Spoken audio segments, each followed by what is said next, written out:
The lookout shouts, "Iceberg, right ahead!" The Titanic strikes the ice. Water starts flooding in. Third-class passengers are locked up. There aren't enough lifeboats for everyone. Panic sets in. Violins are playing. The ship sinks. Well, we all know the story of the movie Titanic like the back of our hand by now. But what if I told you that Hollywood lied to us? To tell the real story of what happened that freezing night in 1912, we need to rewind a bit. The lookout shouts, "Iceberg right ahead!" Yep, that part was true. Just before 11:40 at night, Frederick Fleet noticed something darker than the sea directly ahead. As the ship got closer, he realized it was an iceberg. The engines were quickly reversed and the ship turned sharply. Instead of hitting it head-on, Titanic scraped along the side of the berg, sprinkling ice on the forward deck. If you remember, in the movie, Jack and Rose are having a romantic moment when they feel the ship shudder after hitting the iceberg. Everything shakes as if they were in the middle of a light earthquake. Some real-life passengers reported feeling something similar after the impact, but according to Titanic survivor Frank Prentice, it wasn't exactly like that. He said there was no impact as such, and it all felt more like slamming on your car brakes. The ship stopped, and that was that. Some people even slept right through the collision, confirming that there wasn't such an abrupt impact. Mr. Prentice, curious about what had happened, left his cabin and went out to the deck. When he got there, all he could see was a little ice on the surface, not the towering iceberg that Jack and Rose saw. But as we all know by now, the real damage happened below the waterline, where the iceberg had a jagged spur that slashed a 300-foot gash in Titanic's hull. Once the crew realized how severe the damage was, they immediately began sending distress calls to nearby ships, asking for help. At some point in the movie, the radio operator goes to the captain and says there is only one ship nearby, the RMS Carpathia, which later ends up rescuing many passengers. But in real life, there were more ships around. It's believed that the SS Californian was only about 23 miles away. This ship might have actually seen the Titanic sinking, or at the very least, seen its rockets exploding high in the sky. Yet, for reasons we will never fully understand, they didn't try to help. Let's get back to the story. Now, people need to get off the ship. At 12:45, Lifeboat number 7 was the first to be lowered. Just like in the movie, women and children were told to go first. But in reality, some women were hesitant and even refused to get into the lifeboats. Mr. Prentice said this happened mainly for two reasons. First, these lifeboats were high and passengers were terrified of the 70-foot drop from the deck to the ocean below. And second, most women didn't believe the Titanic would actually sink. It was called unsinkable after all. So the idea of getting into a lifeboat seemed pointless at the time. This mindset probably explains why Eloise Smith, a first-class passenger, recalled that there was no panic or chaos at first. Other survivors backed this up, saying that no women or kids were crying. But one thing that was indeed concerning, at least for the crew, was the possibility that the lifeboats might buckle under too much weight. This is one of the theories why the first few lifeboats left carrying only a fraction of their full capacity. Like Lifeboat number 7, which only carried 27 people in it, even though it could hold up to 65. In total, Titanic had 20 lifeboats, which could carry about half of the 2,200 people on board that night. But that didn't happen. And now we know the passengers had no idea there weren't enough for everyone. As women were calmly getting into the first lifeboats, musicians headed up to the deck. Their only goal was to play and keep the passengers calm. That's a pretty well-known fact. But the real story is that some survivors said they never saw or heard the band. No violinists whatsoever. It's not like Hollywood misled you though. The musicians did play for over 2 hours after the ship had hit the iceberg.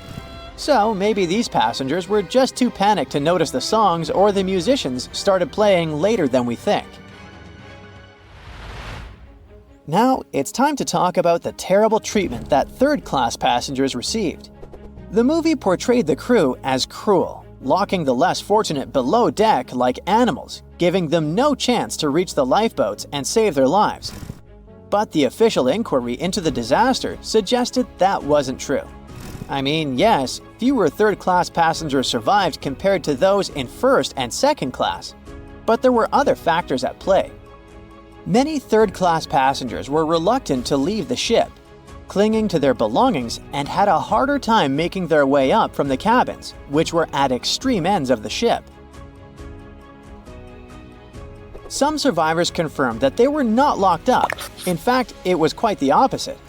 Mrs. George Wabi, a Lebanese woman traveling in third class, said that when chaos had erupted, some brave crew members and well-dressed first-class passengers had actually helped her get up to the first-class deck and eventually onto a lifeboat. At first, the Titanic was sinking slowly, bit by bit. Passengers reported seeing the water rising and hearing pops and cracks. Then, there was a loud boom. Some said there had been just one explosion, while others described it as a series of smaller explosions, which they thought had been the bulkheads giving way. And there's also a group of people who said they had only heard a rumbling sound. So not everyone agreed on the sound they had heard, but one thing is a fact. By 2:18 in the morning, the lights on Titanic went out, and the ship plunged into complete darkness. As the bow continued sinking, the stern rose out of the water, putting immense pressure on the middle of the ship. This caused the Titanic to break in two. In James Cameron's movie, this moment is pretty dramatic, with the ship sinking almost straight down into the water. But in reality, the break probably happened at a much lower angle, likely just below the waterline. Even so, it tilted enough that people couldn't stay on their feet and started sliding into the water. One interesting thing is that it wasn't until the wreckage was found in 1985 that it was finally confirmed the Titanic had broken apart. Up until then, survivors had given conflicting stories. At least 8 survivors claimed they had seen the ship split. Emily Ryerson, a first-class passenger, described it as if the Titanic had been sliced in half with a knife. But there was also a small number of witnesses that insisted Titanic had gone down intact. At the time, this theory was more accepted because most people still didn't believe that the supposedly indestructible ship could break in half. So why the conflicting reports? Okay, so what you don't see in the movies, for obvious reasons, is how incredibly dark it was when the tragedy happened. It was like being in a room with no light, where you can only make out shapes and shadows. That's what it was like on the lifeboats. This means passengers couldn't really see what was happening. And most of those who were close to the ship either lost their lives or were too focused on trying to survive to pay attention to the details of the wreck. Although James Cameron's film didn't fully capture how terrifyingly dark the disaster truly was, the 2012 TV series Titanic did a better job of showing the pitch-black horror of that night. Even then, the reality was much darker and more terrifying than either of these two productions could portray. A beam of electric light pierces the darkness over the calm waters of the Atlantic Ocean. The Titanic is quietly making its way through the waves, its passengers asleep, when suddenly a monstrous white shape is caught in the light beam. The fateful iceberg is about to rend the side of the legendary ship.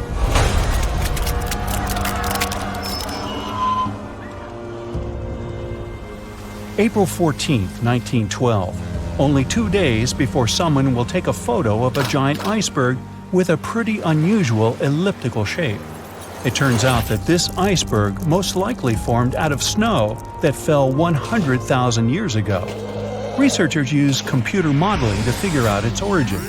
They used data from 1912 and added some new information about winds and ocean currents.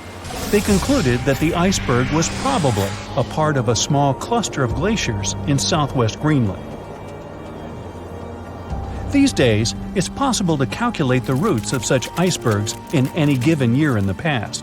So the infamous chunk of ice was on its way from Greenland to an area further south from Cornwall.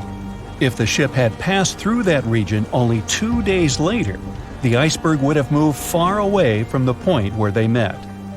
At first, the weight of the most well-known iceberg in the world was 75 million tons. With time, it started to slowly melt away, and when it sank the Titanic, its weight was only 1.5 million tons. By the time of the collision, it had probably been melting for months, but it was still a true monster. When the Titanic sank, the iceberg was 400 feet long, and more than 100 feet of its surface was above the water. Some people believe it was a supermoon that caused the Titanic to sink. That night, there was a rare lunar event. It hadn't happened for 1,400 years. In normal conditions, the iceberg wouldn't have traveled so far south without melting and losing the largest part of its mass. But the supermoon could have been the reason for an unusually high tide that pulled the iceberg away from the glacier way faster than usual.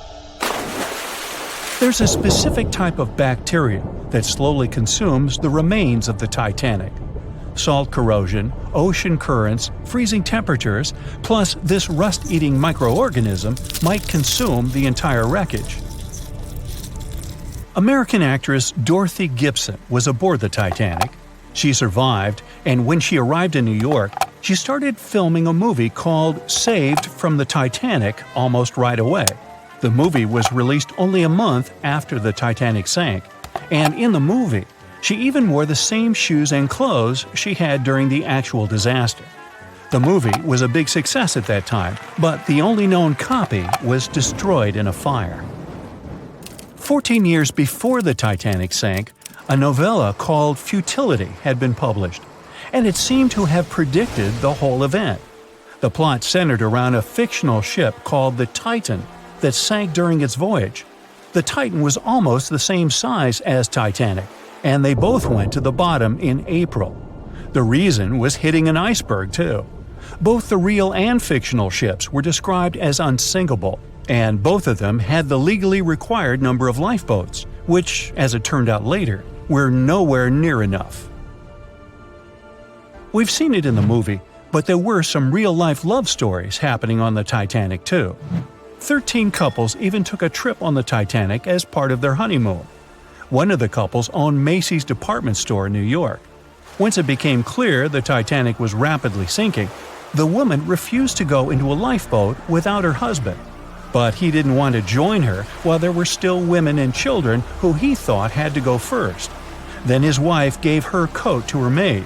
She insisted that the maid should get into the lifeboat, and she wanted her to be warm. As for the woman herself, she decided to stay with her husband till the end. Some people believe Titanic sank because of a mummy, not an iceberg. It all started around 1000 BCE with a mysterious woman who lived in Egypt, in the City of Thieves. People knew little about her, but they called her a priestess. Her mummy was put in a wooden sarcophagus and covered with a large lid with the image of her face and some mystical inscriptions. This place had been hidden until the first half of the 19th century, when a group of locals accidentally came across it. They disturbed her peace.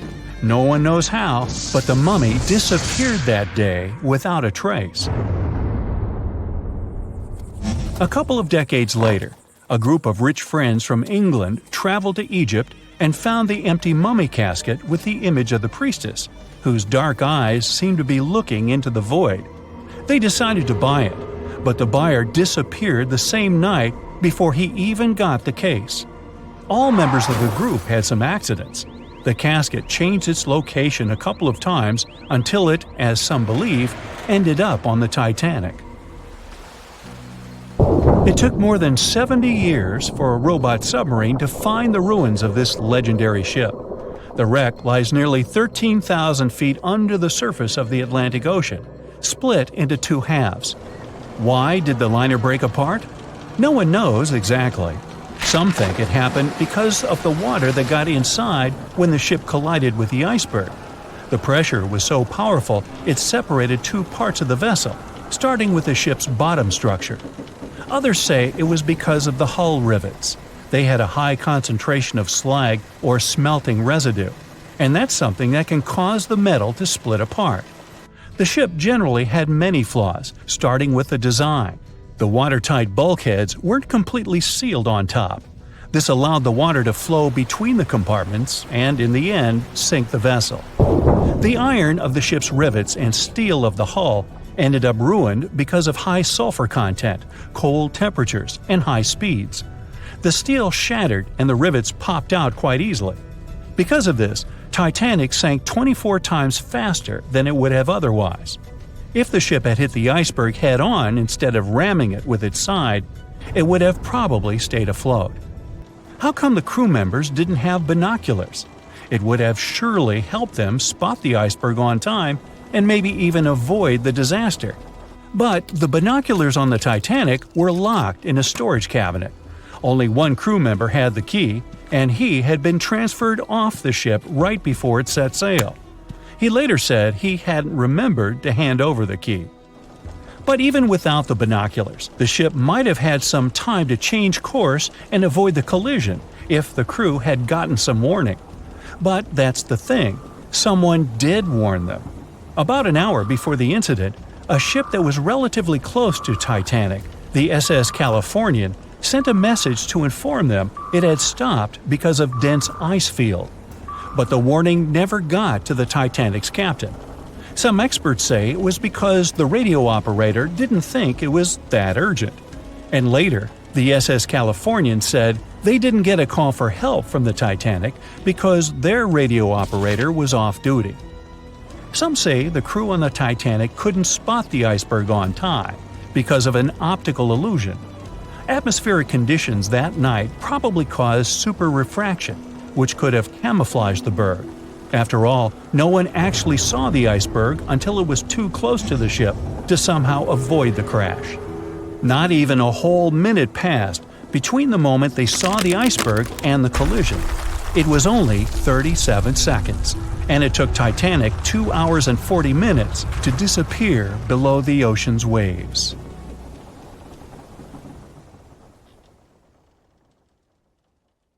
Titanic sank on April 14, 1912, and all of the passengers' belongings and ship's paraphernalia went down into the deep, dark waters with it. These objects patiently waited to be discovered until 1985. Titanic sank fast, and there seemed to be almost nothing left from the ship. Yet divers in small submarines managed to retrieve plenty of artifacts from the wreckage.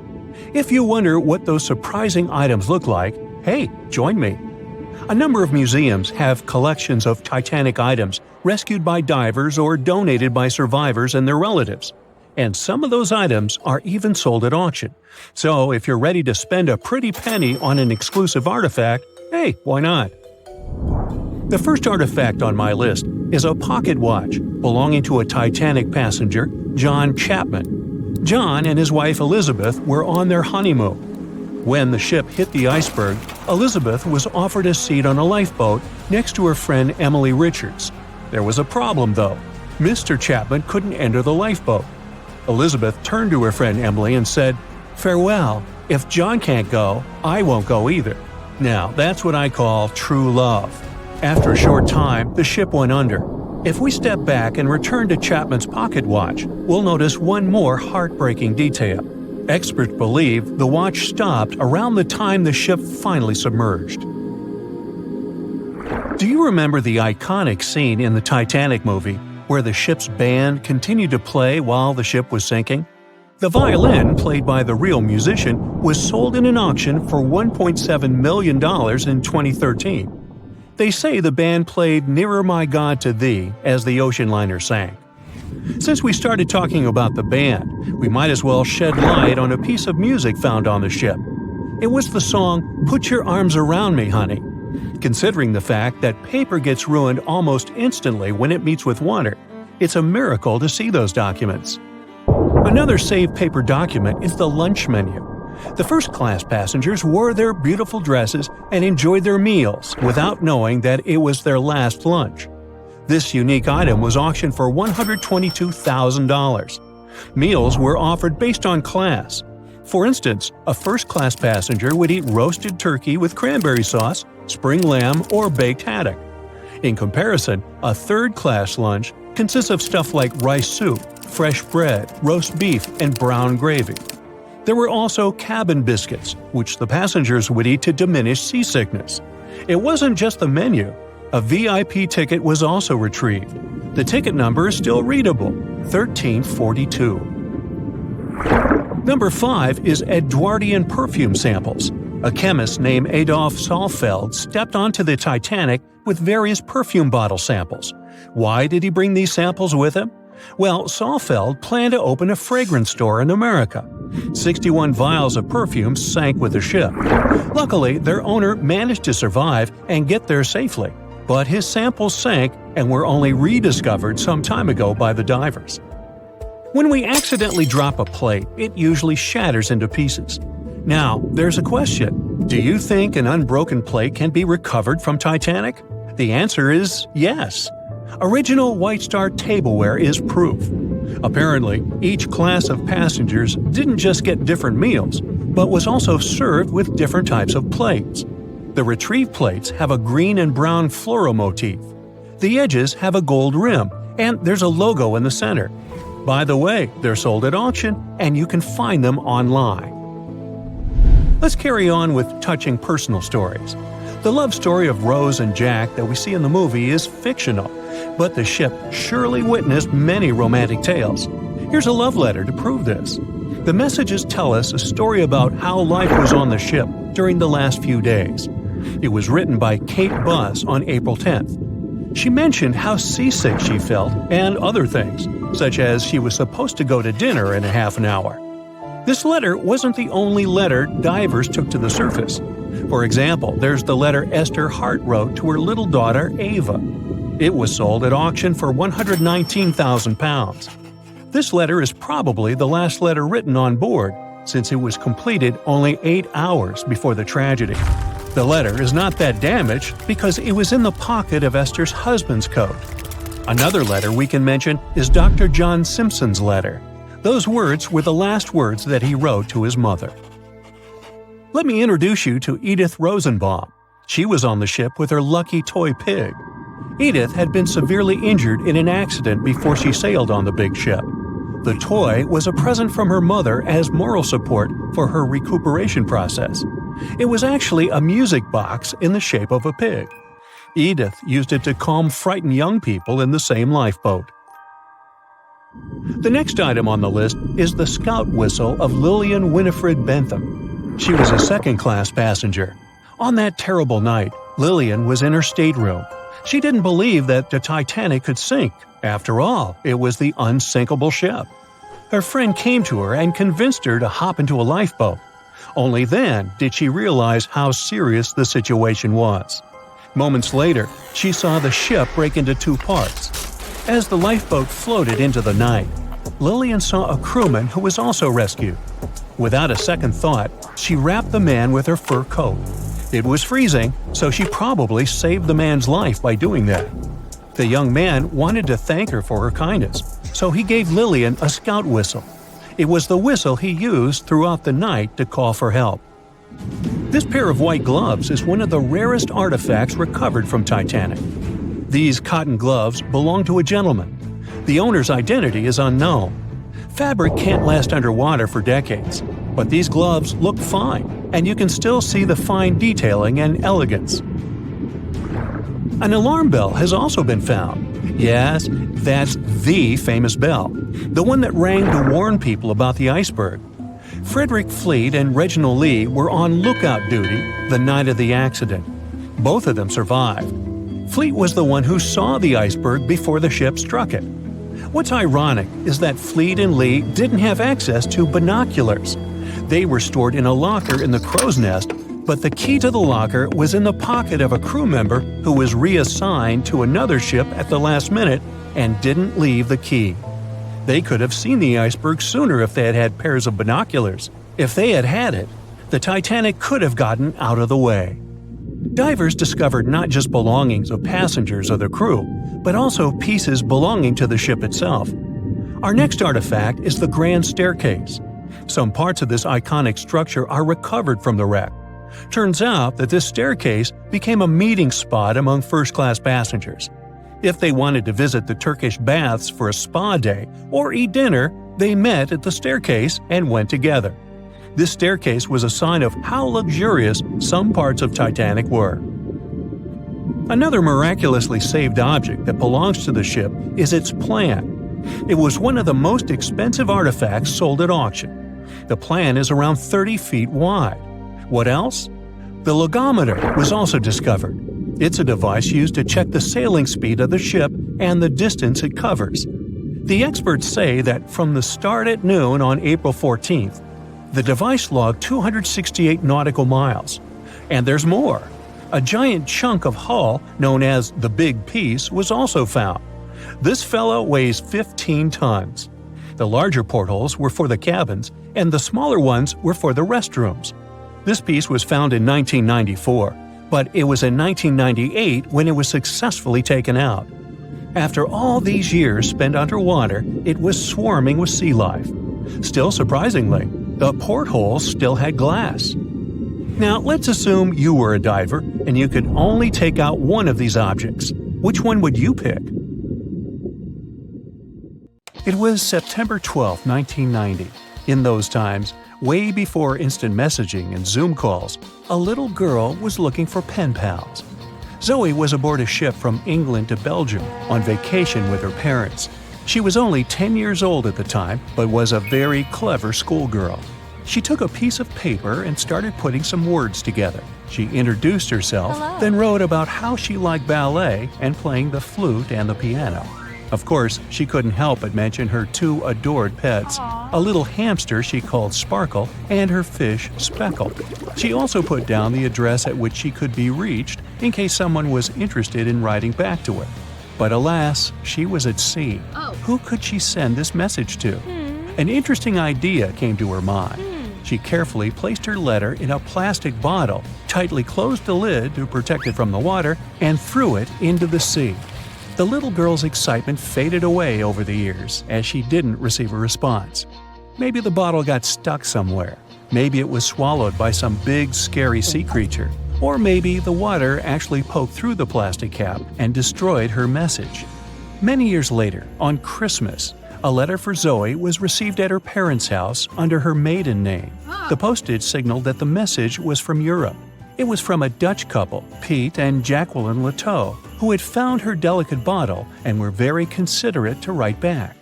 They pointed out that they had found the letter among the debris thrown at the shore by the sea.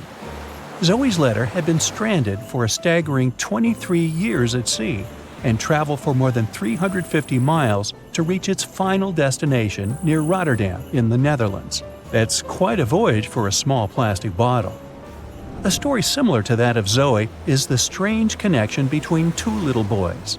A little German boy named Frank Uzbek was on a boat traveling to Denmark when he got the same idea as Zoe. He was 5 years old at the time he put together a message and threw it into the unknown. The year was 1987. He got his response years later when he was 29. His letter, just like the one Zoe would send a couple of years later, had been at sea for 24 years.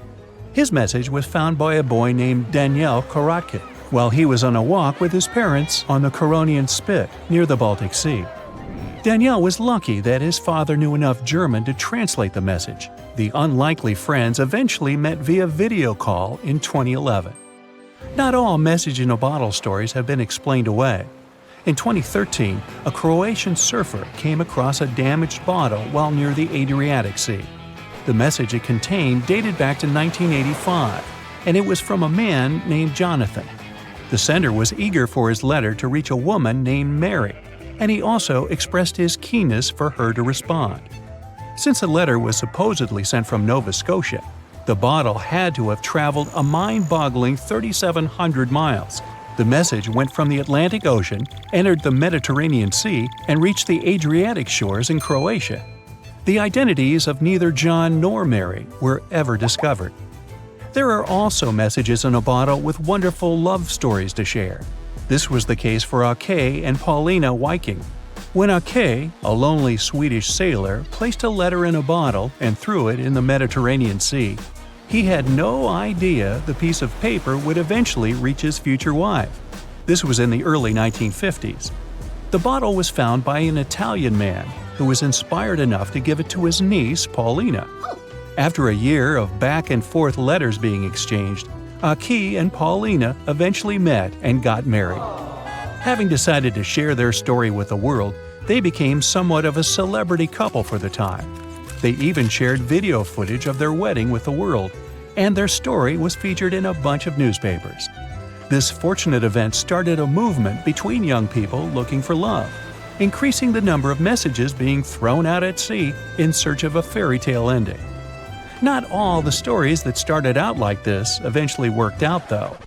In 1945, an American named Frank Hayostak placed a similar message to that of Ake's in a bottle and threw it in the waters. Almost a year later, his letter was found by an Irish woman.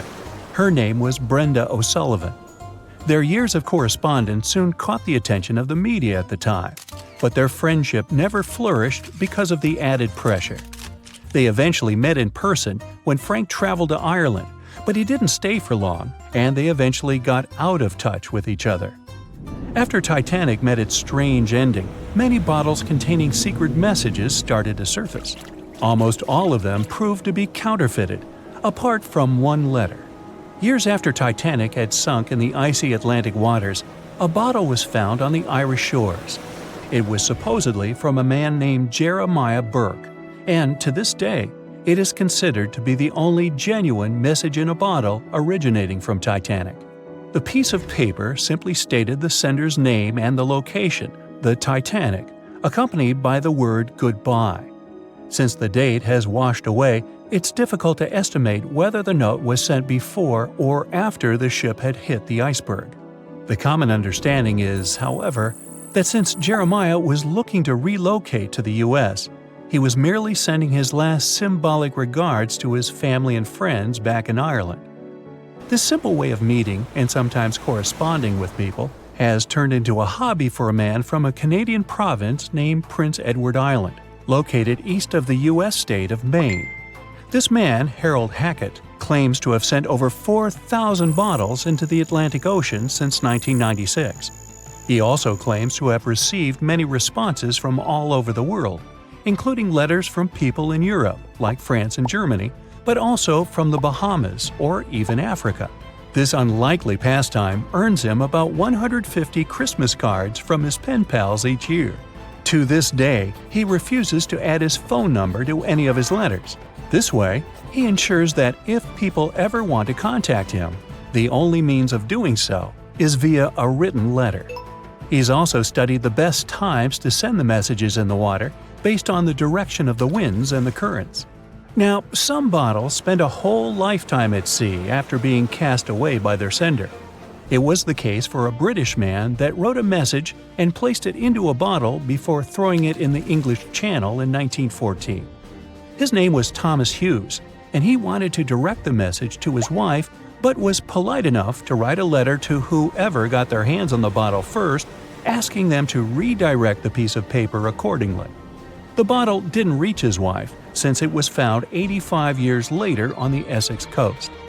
The man that stumbled upon the bottle was kind enough to reach out to the family and place the message in possession of Thomas's daughter. And 85 years isn't the longest time for a small bottle to be cruising the waves. A scientist named Hunter Brown was studying currents in the North Sea when this idea came to his mind. He placed the same message in almost 2,000 bottles and requested the unlikely recipient that they write back with the location of their discovery. He thought this method would help him better understand the layout of the North Sea currents. A bottle was found about 11 miles from its original departing location after 97 years. To this day, more than 300 of the original bottles relating to Hunter Brown's project eventually made it to the shore. Not all of the messages that were found in bottles got replied to via physical letters. Oliver Van de Walle threw a bottle containing a letter on the English coast while he was on vacation with his family. He was 14 at the time. 33 years later, a woman reached out on Facebook claiming she had gotten his message and tracked him down through his social media profile. At first, he hardly remembered having placed the letter in the bottle, but he eventually recounted the events, even the fact that he sealed the bottle with candle wax to make sure it was leak-proof. And then there's Christina Aguilera and her bottle. No wait, hers is about a genie in a bottle. Okay, never mind. Meet Arthur John Priest. No, he isn't famous for being a painter or for discovering some long-lost treasure. He didn't invent some cool gadget or break any world records. No, Arthur John Priest is famous simply for being unsinkable. Proving one can be both lucky and unlucky at the same time, Priest was involved in and survived several mishaps at sea, including the fateful maiden voyage of the Titanic. Priest was not a rich man interested in sailing for pleasure. He was part of the working class, employed as a stoker or fireman, stuck for hours within the hot bowels of large steam-powered vessels. His job was dirty and difficult. He was responsible for keeping the furnaces lit, feeding them coal to ensure enough steam was produced for the engines to work. He had to be careful about not overheating the system or setting fire to the whole ship. The furnaces had to be carefully watched and constantly fed. He breathed it all in a while, working and fighting with the sweat and the dirt. He would often work shirtless because of the heat and was always covered in black coal dust. And when he finally had a break, his shared living quarters were nearby in the same part of the ship. He must have been good at his job though, because he had no trouble finding work. But wherever he went, bad luck seemed to follow. The first incident was a mild one. As a young man, Priest worked on the RMS Asturias. The passenger liner first set sail in 1907, traveling between Southampton in the UK to Buenos Aires in Argentina. At some point during its maiden voyage, the ship suffered a small collision. The damage was bad enough that the ship returned for repairs. Thankfully, there were no reports of any serious injuries. Priest, unfazed, simply went to work on another ship, but his bad luck lingered on the Asturias. In 1914, the Asturias became a hospital ship, helping care for sick men and women around Europe while bringing them home to England. But in March 1917, at just around midnight, the ship was struck by a foreign object. Its hull was breached and the engine room flooded. The captain ordered everyone to abandon the ship, sending crew, patients, and health staff scrambling for the lifeboats. The vessel was still moving, powering through the water because the main controls, located within the flooded engine room, could not be turned off. The captain refused to leave the ship while people were still trying to escape. He was able to aim the Asturias towards Bolt Head, where it finally hit land and couldn't sink. The remaining lifeboats were lowered and the final survivors made it to safety. When they studied the damage on the ship later, the Asturias was declared a total write-off. It might be hard to pin this particular disaster on Priest. After all, he wasn't even on the ship at the time. But it seemed that many of the ships on which he served were destined for trouble. His bad luck followed him to his next job on the RMS Olympic, a massive ocean liner. The Olympic was big. In fact, it had been designed and built as part of the fleet that included the Titanic. But with size came sacrifice. The Olympic was great at moving in one direction, but very difficult to handle when it needed to turn. It was September 1911. The Olympic was trying to alter its course. The Hawk, a smaller ship sailing nearby, didn't give the larger vessel enough room to maneuver, and the two slammed into each other. Because the Hawk was engineered to deal with potential confrontations when out at sea, its reinforced bow tore through the Olympic. Two large gashes appeared on the ocean liner's side. The propeller shaft was badly twisted, and worse, the ship began to take on water. Somehow, the Olympic made it to shore without sinking, and nobody was seriously hurt. Priest had no idea that this was just a small taste of what his future held for him. He next found employment on a brand new ship, a better ship, an unsinkable marvel that was said to be the biggest vessel to have ever been built. Yes, he was going to work on the Titanic. And what a job! It took 29 boilers, requiring 850 tons of coal a day to produce enough steam to power the Titanic. Priest was just one of 150 stokers toiling away in the ship's underbelly, keeping those fires burning day and night. He made around $30 a month. But on April 14, 1912, he would find himself flung from a world of extreme heat to one of blistering cold. At approximately 11:35 p.m., the crew spotted an iceberg. The Titanic tried to avoid it, but the alarm had been sounded too late. 5 minutes later, the two collided. The iceberg tore through the hull, and the once watertight compartments inside were badly ruptured. As the cold Atlantic water flooded in, the ship began to sink. Distress signals were sent, but the closest ship, the Carpathia, was over 3 hours away. In the dark of night and stuck in the middle of nowhere, the crew and passengers panicked. Those who could scrambled for the lifeboats. Others jumped into the icy waters. In total, only 706 survived that terrible night. Priest, at the time of the collision, was down in the ship's lower quarters. He was on break, relaxing from a hard day of work. And as the ship went down, so did his chances of survival. He and his fellow workers were in the most dangerous position on the ship. They had to make their way through a maze of corridors and gangways, some of which were flooded, in a mad dash to the deck. And then they faced the frigid water, jumping in and desperately swimming to safety. The ocean was so cold that Priest even suffered frostbite before finding his way onto a lifeboat. He was one of only 44 stokers to survive that night. After an experience like that, most of us would never set foot on a boat again. But Priest had to work. His next job also ended in disaster. He was offered employment on the HMS Alcantara.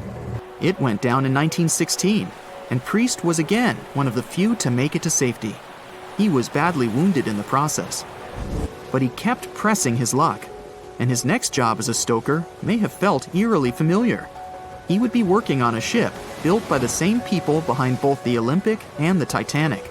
And this ship, named the Britannic, was the biggest of the three. It was also believed to be a superior vessel, fitted with new safety features after the Titanic sank. For example, it had 48 open lifeboats, 46 of which were the largest ever used on a ship before.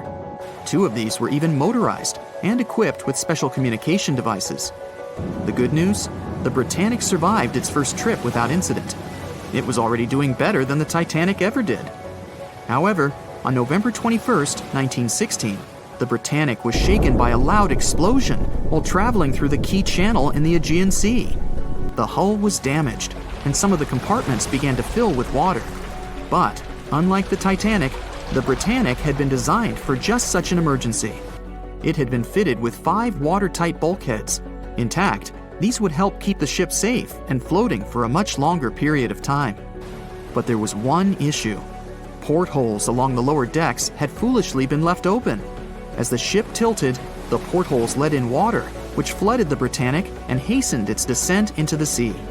This effectively made those watertight bulkheads useless. The ship was going down fast, much faster, in fact, than the Titanic had sunk.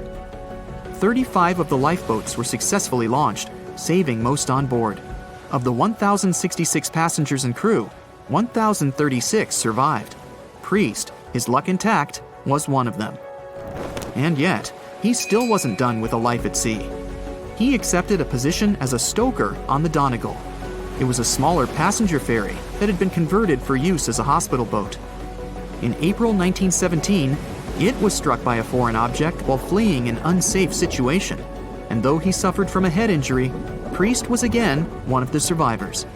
It took experiencing 2 collisions and 4 sinkings before Priest was finally ready to retire. In fact, he reportedly said he only gave it up because no one wanted to sail with him. Can you blame them? He would live out the rest of his life on dry land in Southampton, England, with his wife Annie and their 3 sons. But Arthur John Priest would always be remembered as the unsinkable stoker. It was the start of 1912. A giant chunk of ice broke off a glacier in southwest Greenland. The ice was made up of snow that had fallen thousands of years before the event, perhaps as far back as when mammoths still roamed the earth. The iceberg started its journey. It was a huge thing, more than 1,700 feet long and weighing over 75 million tons. It was also a very peaceful chunk of ice. It steered clear of ships and busy transport routes. And then, It somehow floated much further south than other bergs did. Our iceberg was lucky. Others melt long before they get to these low latitudes. Out of up to 30,000 icebergs that drift away from Greenland's glaciers, only 1% ever make it all the way to the Atlantic. Even after melting into the water for months, this massive block of ice was still almost twice as heavy as the Golden Gate Bridge. The iceberg's top part was towering 10 stories over the ocean surface. Several days before our iceberg made it to the Atlantic Ocean, a magnificent ship left port. It was a luxury liner carrying more than 3,000 passengers and crew members. At that time, it was the largest ship ever built. It was the Titanic. The collisions happened on April 14th, when the ship was in the North Atlantic, 370 miles away from Newfoundland. Unable to divert its course, the ship ruptured at least 5 of its hull compartments. They started to fill with water at an alarming speed. The Titanic's compartments weren't capped at the top. That's why the water spilled over and started to flood each succeeding one. The front of the ship began to sink, causing the back part to lift vertically into the air. And then, with a deafening roar, the liner broke in half. The rest is history. But what happened to the iceberg after that? On April 15th, the German ocean liner SS Prinz Adalbert was sailing through the North Atlantic. It was traveling a few miles away from the place where the Titanic had sunk several hours prior. The German ship's chief steward, who hadn't learned about the disaster yet, saw an iceberg.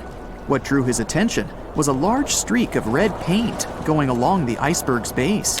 Surprised, the man took a photo of his discovery. He thought the paint meant a ship had hit the iceberg within the past 12 hours. The next person who saw the iceberg and took another photo of it was the captain of a vessel laying deep-sea telecommunication cables. The ship was sent to help in the area where the Titanic had sunk.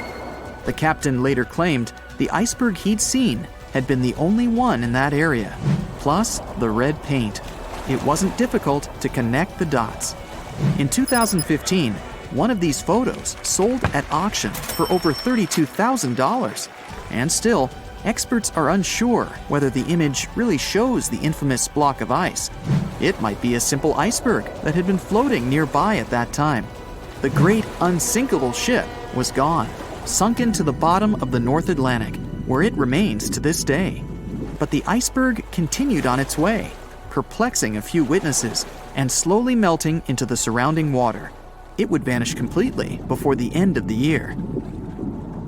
At 11:40 p.m., the Titanic made contact with an iceberg in the North Atlantic Ocean. Many artifacts were found and restored, like parts of the ship, jewelry, and dining plates, to name a few. It took approximately 3 hours for the ship to be completely submerged in the remote icy water. The night was cold and very much alive. The orchestra was playing music as they enchanted the guests on board. Everyone was excited to arrive in America. It was still considered an amazing feat for a ship to cross the Atlantic back in 1912. But as the day went ahead, there was an atmosphere of impending doom for the captain and his crew. No one else felt it, though. It seemed to them nothing could possibly go wrong, and this would just be another regular night. To them, the Titanic was unsinkable. The last thing on your mind when thinking about the Titanic is the mail crew. Yes, there were mailmen on board delivering mail to America. It may seem like a pretty mundane occupation, but there was a very tough test to pass in order to be accepted on board. And only a few top candidates would qualify, and those few would get shortlisted and accepted. John Starr March, an American, was one of these mailmen earning between $1,000 to $1,500 a year working on the Titanic. Back in 1912, this was considered to be a lot of money. They were not officially part of the ship's crew, since the mail crew was placed near the third-class quarters. But given their influence and resistance, they were eventually moved and given a private dining area. March got this job since he needed the money to support his family. He found a perfect way to earn some big bucks, working on a large ship traveling across the ocean. He was 51 at the time and came from New Jersey. Sadly, he was on board when the ship sank and didn't make it. but they recovered a pocket watch that gives us a little insight into what happened that fateful evening. It's a gold case engraved with filigree and had a caption saying it was made by the Elgin National Watch Company. On the surface, you'd think this would just make a pretty cool antique sitting over the fireplace, but there are some unusual details about it. There are obvious signs water seeped beneath the glass, and the black arms of the watch indicate the time to be exactly 1:27. It leaves us wondering why the clock stopped at this precise hour. What was the owner doing? The mail clerks were operating a fully functioning and efficient mail sorting facility on board the Titanic. This wasn't something you'd come by often on a cruise ship, since typical ocean liners use closed mail bags to transport the mail from one port to another. But the mail sorting facility on the Titanic allowed passengers to send out postcards whenever the ship docked in transit zones in Ireland and France. According to reports, people started heading back to their rooms at around 11 p.m., but some of them were still hanging around and enjoying their night. The 5 mailmen were celebrating a colleague's birthday in their separate dining room. 5 minutes before impact, crew members spotted the iceberg and rang the bell 3 times as a warning that something was ahead of the ship. They gave orders for the Titanic to move left, or, as they say in the biz, hard a starboard, to make the engines reverse. It was not enough to avoid the great impact. At 11:40 p.m., the Titanic struck the iceberg, and disaster erupted on the inside. Not just water seeping in and ultimately sinking the ship, but panic and chaos among the passengers and crew members. Captain Smith reached the deck and was informed that the Titanic had hit an iceberg. And at the same time, the mailroom began filling with water. We know that the 880-foot ship was completely submerged at around 2:20 a.m., with 706 survivors. The time between the impact and the sinking was really eventful. At midnight, they started getting the lifeboats ready for the passengers to evacuate. Orders were given for women and children to board the safety boats with some crewmen to guide and operate them. The problem was that the 20 safety boats available could only host 1,178 people out of the total of more than 2,200 passengers on board. March and his colleagues began sorting out the mail. There was chaos in directing and ordering around. With each second passing, icy cold water was filling the ship. 15 minutes after midnight, Captain Smith ordered his crew members to send out a distress signal. Even though SOS was established earlier than the Titanic, many others used CQD. The CQ stands for General Call, and the D is Distress. The Frankfurt was too far away to help, even though it was one of the first to respond. Even the Titanic's sister ship, the Olympic, responded, but it also was too far away. At 12:20 a.m., the Carpathia received the urgent message and redirected from its original course to help them out, even though they were 58 nautical miles away. Although this was some relieving news, the water kept seeping in at an alarming rate. It wasn't easy to keep everyone calm, knowing that the ship could be underwater in a matter of hours. At this point, many passengers were already on board the safety boats, waiting to descend into the water. The musicians on board began playing music for the ones still waiting. At first, they were playing in the first-class lounge, and then they moved to the deck. There's a debate on how long they were playing for, and what song it was. None of the musicians made it out. The 5 mailmen on board were also doing their duties while the ship was sinking. According to a ship officer, the mailroom was already covered in water above the ankles, and the mailmen were busy trying to save as much mail as they could. March was one of them. There were bags of mail floating around. They started with the registered mail. Witnesses of the Titanic sinking reported the mailmen were putting bags of mail on the deck to keep them from getting wet until help arrived.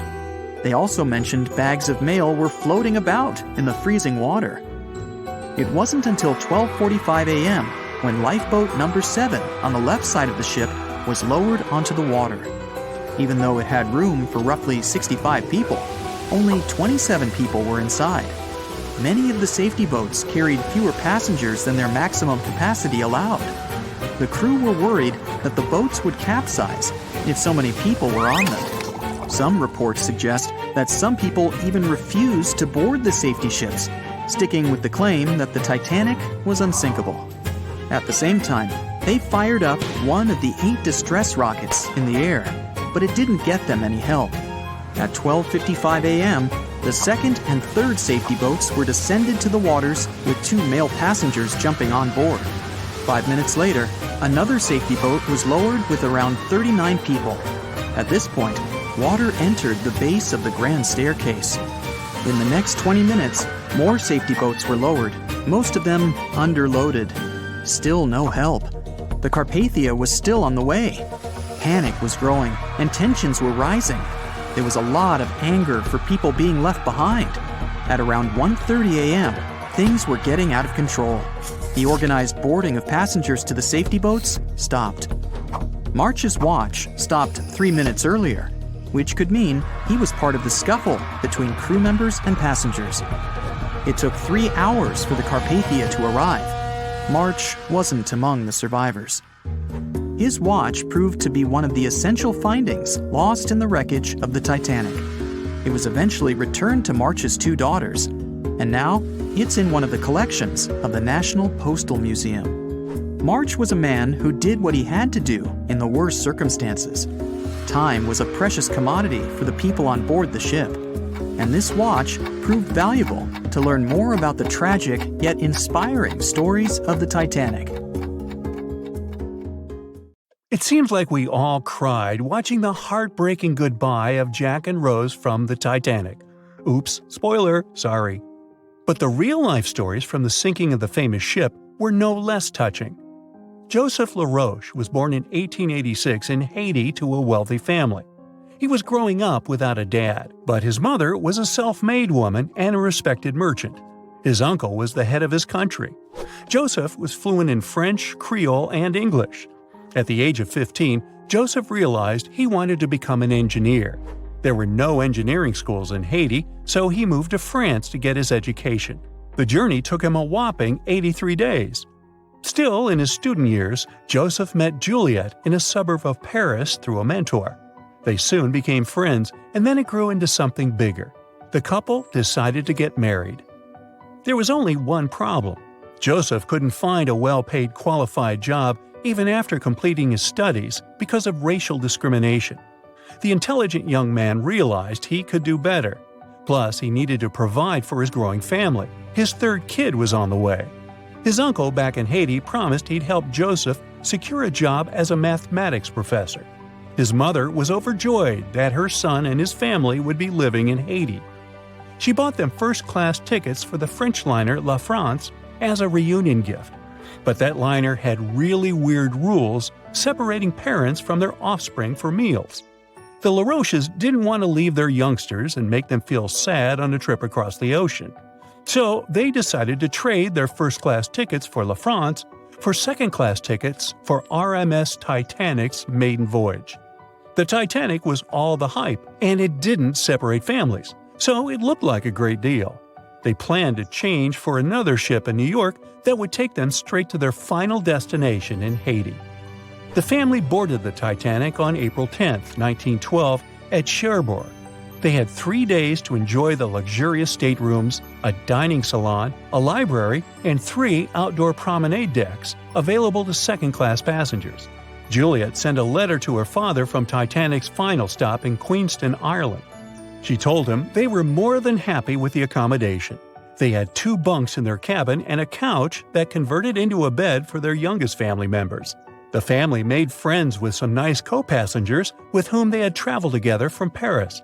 She thought they had been the only other French people on board, so they sat together for meals. Juliet mentioned they had all spent time together on the deck of the liner. She also wrote the people on board were friendly, although some sources say the family had gone through quite a lot of mean stares, gossip, and remarks. On the night of April 14th, their exciting journey came to an abrupt end. Even though Titanic's wireless operators had received warnings about drifting ice from nearby ships, the liner continued to plow ahead at full throttle. It was around 11:40 p.m. when Titanic's hull collided with the iceberg around 370 miles off the coast of Newfoundland. The practically unsinkable ship was severely under-equipped with lifeboats, enough for only about half of its 2,200 passengers. The nearest rescue ship, the Carpathia, was too far away to help. A steward woke up the LaRoche family and took them to the lifeboats, as Juliet remembered later. She couldn't speak any English, so everything that was going on seemed even scarier to her. A little after midnight, the crew received the order to give priority to women and children when boarding the lifeboats. Juliet later remembered a terrible panic had begun, as people had been pushing each other to get to the desired seat. At some point, she felt they had pulled away her older daughter and thrown her into the abyss. A moment later, she had joined her Simone in the same emptiness. So, pregnant Juliet and her two daughters got spots in Lifeboat 14. But they had to say goodbye to Joseph as the boat was being lowered into the sea. He wrapped his coat around Juliet, saying she'd need it, and promised to get in another lifeboat and see her and the little ones again in New York.